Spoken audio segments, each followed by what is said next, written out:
আমার কারো প্রতি কোনো অভিযোগ নেই, আর না আছে কোনো প্রাপ্তির প্রত্যাশা। আর কারো কাছ থেকে আমার কোনো কিছু চাওয়ারও নেই। শুধু কিছু প্রশ্ন আছে আমার ওই উপরওয়ালাকে করার জন্য। মৃত্যুর পর আমি আমার উপরওয়ালার কাছে জানতে চাইবো, তুমি তো সব জানতে, তুমি তো আমার দুঃখ দেখে কখনো দুঃখ করনি। আমার দুঃখ দেখে তোমার কি কখনো দুঃখ হয়নি? তোমার কি আমাকে দেখে কখনো মায়া হয়নি? তুমি তো সব কিছুই বুঝতে পারো, তুমি তো অন্তর্যামী। আর তোমার কি একটু খারাপ লাগেনি? কারণ এই বান্দিটা তো তোমার মনের যে ব্যথাগুলো সবই তোমার কাছে প্রশ্ন রাখতো। তুমি তো সবই জানতে, তাহলে কেন এত দুঃখ আমার কপালে? তুমি তো এটাও জানতে যে আমি কখনো ভেঙে ঘরে তারপর আসতে পারি না, তাহলে আমার বেলায় কেন এত দুঃখ? তো আসসালামু আলাইকুম আমার প্রিয় ভাই বোনেরা, কেমন আছো তোমরা সবাই? আশা করি আল্লাহর রহমতে সবাই ভালো আছো। আর আল্লাহর রহমতে কিন্তু আমিও ভালো আছি, অনেকটাই ভালো আছি। আসলে অনেক কথাই তোমাদের সাথে শেয়ার করি, তো শুরু থেকে শেষ পর্যন্ত ভিডিওটি দেখার অনুরোধ রইল। একটু হলেও যদি ভালো লেগে থাকে অবশ্যই একটি লাইক কমেন্ট করবে আর আমার পাশে থাকবে। তো আজকে অনেক দিন পর আবারও বাপের বাড়ি, আসলে এখনও যাওয়া হয়নি বাপের বাড়ি, অনেক দিন হলো বেড়াতে এসেছি। আর আজকে আব্বু আম্মু তো অনেক খুশি, কিন্তু তারা কিন্তু একজনকে খুব মিস করছে, আর আমিও মিস করছি। আসলে কাকে মিস করছি সেটা অবশ্য গোপনই থাক, আল্লাহ তাআলা যা করে ভালোর জন্যই করে। আজকে আসলে অনেক দিন পর বাবার বাড়িতে এসে অনেক কিছুই মনে করে, অনেক কান্নাকাটি করি, তারাও করে।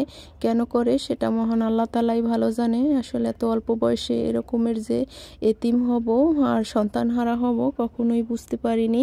আর তার জন্য আসলে কখনো ছেলেকে ছাড়া বাপের বাড়ি আসিনি। তারাও আজকে খুব মিস করে আমার, যেহেতু আমি তাদের সংসারের বড় মেয়ে, আর আমার যে প্রথম ছেলেটা সেটাও তাদের প্রথম একটা নাতি। তো তারাও তাদেরকে আমার ছেলেকে হারিয়ে হতাশা, তো অনেকটাই দুঃখ করে। আজকে অবশ্য যে আয়োজনগুলো করা হয়েছে যথাসাধ্য, আসলে অনেক দিনই তো ছিলাম আসলে তার জন্য। আর আজকে আসলে অন্য মাছ মাংস খেতে ইচ্ছে করছিল না, তাই ফ্রিজে যা আছে তাই আজকে রান্না করা হয়েছে। আর বাজার থেকে কিছু ছোট মাছ আনা হয়েছে, সেগুলো আজকে মা রান্না করবে। আর আমার মায়ের রান্না বান্না আমাদের কাছে খুবই ভালো লাগে। আর যার যার মায়ের হাতের রান্না কিন্তু তার কাছে আসলে সন্তানদের কাছে অন্যরকমের একটা আলাদা প্রাপ্তি, অনেক শান্তি লাগে। মায়ের রান্না খেতে অনেক ভালোও লাগে। নিজেরা যখন রান্না করে খাই তখন আসলে মায়ের হাতের রান্না খুবই মিস করি। আর ছোটোবেলা থেকেই তো মায়ের হাতের রান্না খেয়ে অভ্যস্ত, আসলে সেই দিনগুলো ভুলতে পারি না। আর আমি যখন আগে আমার বাপের বাড়ি আসতাম তখন কিন্তু আমি আমার ছেলেকে নিয়ে সব সময় আসলে একা বসে থাকতাম। আমি তো কাজে কর্মে কোনো হেল্প করতে পারতাম না, যেহেতু আমার ছেলেটাও অসুস্থ। আর আপনারা তো কম বেশি সবাই জানেন যে আমার ছেলেকে নিয়ে আমার ব্যস্ত জীবন, আর ওকে ছাড়া আমার একটু ভালো লাগতো না। আর মা যখন রান্না বান্না করতো আমি তখন সাইডে একটি চেয়ার দিয়ে তারপর বসে থাকতাম। আর এখন তো একটু হেল্প করতে পারছি। আসলে সেই দিনগুলো খুব মনে পড়ছিল যে তখনই ভালো ছিলাম। ছেলেকে ছাড়া যে এখন কিভাবে দিনগুলো কাটাই সেটা মহান আল্লাহ তাআলাই ভালো জানে, কিন্তু সময়ের পরিস্থিতি, আল্লাহর নিয়ম, আল্লাহর বিধান, এগুলো তো মেনে নিতেই হবে। আসলে আসার যে সিরিয়াল আছে কিন্তু যাবার যে কোনো সিরিয়াল নেই, সেটা আসলে আল্লাহ তাআলাই ভালো জানে, আর আমরাও একটু একটু করে বুঝতেছি। আর আসলে এরকমের যে দুঃখ, এরকমের যে কষ্ট, সেটা আসলে কখনো পাইনি। আসলে আপনজন হারানোর বেদনা যে কি সেটা মহান আল্লাহ তাআলা যে যাদের যায় তারাই আসলে বুঝতে পারে। আর এক এক করে কিন্তু আমাদের যে আল্লাহর নিয়ম সেটা কিন্তু মেনে নিতেই হবে, কি আর করা। আর অনেক মিস করি আমার ছেলেটাকে। আর আমার মা বাবাও তার জন্য খুবই আপসেট থাকে সব সময়, প্রায় সময় আসলে ওকে ঘিরেই অনেক কিছু। আজকে অবশ্য মা নিজের হাতে পিঠা বানাবে, আর আমার ছেলেটা আমার মায়ের হাতের পিঠা খেতে খুবই পছন্দ করতো। আসলে ও তো বলতে পারতো না, কিন্তু আসলে আমি বুঝতাম, আমি তো মা, ওকে আসলে সব কিছুই ব্লেন্ডারে ব্লেন্ড করে খাওয়ানো লাগতো। কিন্তু যখন আমার মা বাবার বাড়িতে বেড়াতে আসতো, ওকে নিয়ে যখন আমার আসা হতো, তখন অবশ্য আমার মা যে পিঠাগুলো তৈরি করতো তখন ওর কাছে খুবই ভালো লাগতো, আর ও আসলে খুবই মজা করে খেত। আর খুবই খারাপ লাগতো সেই দিনগুলো মনে পড়লে, আমার মা এখনো কাঁদে। আসলে আমি বাড়িতে সেরকমের কোনো পিঠা তৈরি করি না, আর আমার খুবই খারাপ লাগে, কিন্তু আল্লাহর বিধান তো মেনে নিতেই হবে। আসলেই তো দেখতেই পাচ্ছেন যে আজকের রান্না বান্না স্বাভাবিক যা রান্না করা হয় তাই রান্না করছি। আসলে প্রত্যেক দিন মাছ মাংস খেতে ইচ্ছে করছিল না, তাই এখানে বেগুন ভাজা, তারপর যে ডাল দিয়ে, কয়েক রকমের ডাল দিয়ে, তারপর থানকুনি পাতা দিয়ে বড়া ভাজা হয়েছে, গুঁড়া মাছ, তারপর অন্যান্য স্বাভাবিক যে মাছগুলো আছে সেগুলোই রান্না করা হয়েছে। আর এই তো আমার মা প্রত্যেক দিন আসলে কিছু না কিছু পিঠা তার তৈরি করা লাগবেই। আসলে মেয়েরা আসলে তো এরকমেরই, আর অনেক দিন পর আসা হয়েছে তার জন্য আর অল্প পরিমাণ এখানে ব্লেন্ডারে ব্লেন্ড করা নেওয়া হয়েছে চালগুলো। আর আসলে প্রত্যেক দিনই মা কিছু না কিছু আইটেম তৈরি করে। আর অবশ্য সেই দিন আসলে যে সাজের পিঠাটা তৈরি করা হয়েছিল সেই দিন আপনাদের ভাই আসলে খেতে পারেনি, তাই ভাবলো আবার অল্প পরিমাণে, সেই দিন আসলে অনেক বেশি বানানো হয়েছে। আজকেও তার কম না, কিন্তু আর এক দিনের তুলনায় আজকে একটু কম। তো সেই পিঠাগুলো আজকে তাকে আবার বানিয়ে খাওয়ানো লাগবে। আসলে জামাই বলে কথা, জামাই কেন মিস করবে, আর জামাইদের ভালোবাসলে কিন্তু মেয়েদেরও ভালোবাসবে, এটাই আসলে স্বাভাবিক।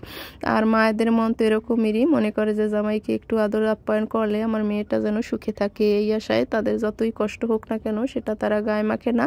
মেয়েদের শান্তি তাদের কাছে অন্য রকমের একটা শান্তি। আর এই তো দেখুন অল্প পরিমাণে বানানোর কথা বলে সে কতটা তৈরি করে রেখেছে দেখুন। আর এই তো ভালোভাবে ব্যাটারটা গুলে নেওয়া হয়েছে। আর ব্লেন্ডারে কিন্তু এইভাবে যদি সাজের পিঠাটা তৈরি করা হয় তাহলে কিন্তু একদম ফুলকো ফুলকো হয়।